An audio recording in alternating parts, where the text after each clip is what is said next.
আলহামদুলিল্লাহ রাব্বিল আলামিন ওয়াসসালাতু ওয়াসসালামু আলা রাসূলিহিন নবিয়্যিল কারীম আম্মা বাদ।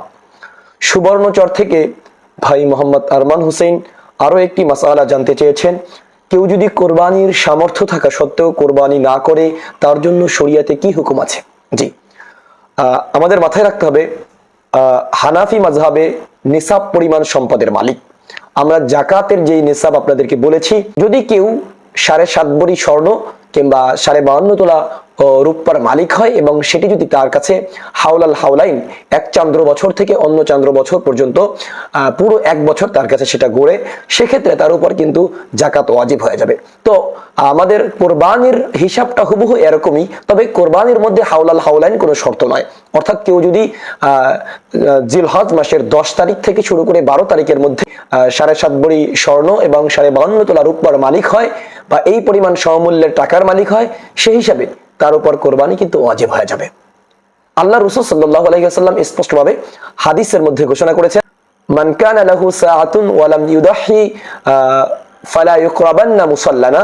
আল্লাহ রাসূল স্পষ্ট বলেছেন, যার সামর্থ্য আছে অথচ সে কোরবানি করলো না, সেজন্য আমাদের ঈদগাহের ধারে কাছেও না আসে।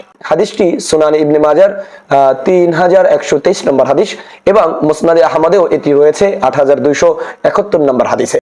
দর্শক, এই হাদিস দ্বারা কিন্তু আমরা এটাই বুঝতে পারি যে যারা সামর্থ্য থাকা সত্ত্বেও কোরবানি করলো না, তাদেরকে ঈদগাহে আল্লাহ রসুল আসতে নিষেধ করেছেন। এর মানে তাকে মুসলমানদের সাথে যে আনন্দ এবং মুসলমানদের সাথে যে বিশেষ জামাতের মধ্যে উপভোগ করা, এই উপভোগ করা থেকে আল্লাহ রসুল সাল্লাল্লাহু আলাইহি সাল্লাম এক প্রকার তাদেরকে বহিষ্কার কিংবা কঠোর ভর্ৎসনা করেছেন। এছাড়াও রদ্দুল মুখতার আল মারুফ বিশ শামী অর্থাৎ ফতোয়া শামীর মধ্যে স্পষ্ট আকারে উল্লেখ রয়েছে, ওয়ায়াসামু বিতারকিহা আইলি উজুবিহা। এর অর্থ হচ্ছে সামর্থ্যবান ব্যক্তি যদি কোরবানির সামর্থ্য থাকা সত্ত্বেও কোরবানির বর্জন করে, তাহলে সে গুনাহগার হবে, কারণ এটি হচ্ছে ওয়াজিব। এটি কিন্তু রদ্দুল মুখতার আল মারুফ বিশ শামী অর্থাৎ ফতোয়ায়ে শামীর 315 নম্বর পৃষ্ঠায় 6 নম্বর খণ্ডে উল্লেখ রয়েছে। এছাড়াও ফতোয়া হিন্দিয়া আল মারুফ আলমগীরি অর্থাৎ ফতোয়া আলমগীরিতেও কিন্তু বলা আছে, ওমান কানা লাহু সাআতুন ফালাম ইউদাহি ফাকাদ আসা।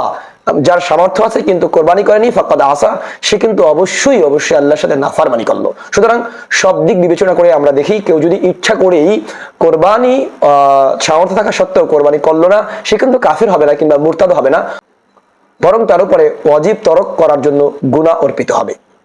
আসসালামু আলাইকুম ওয়া রাহমাতুল্লাহি ওয়া বারাকাতুহু।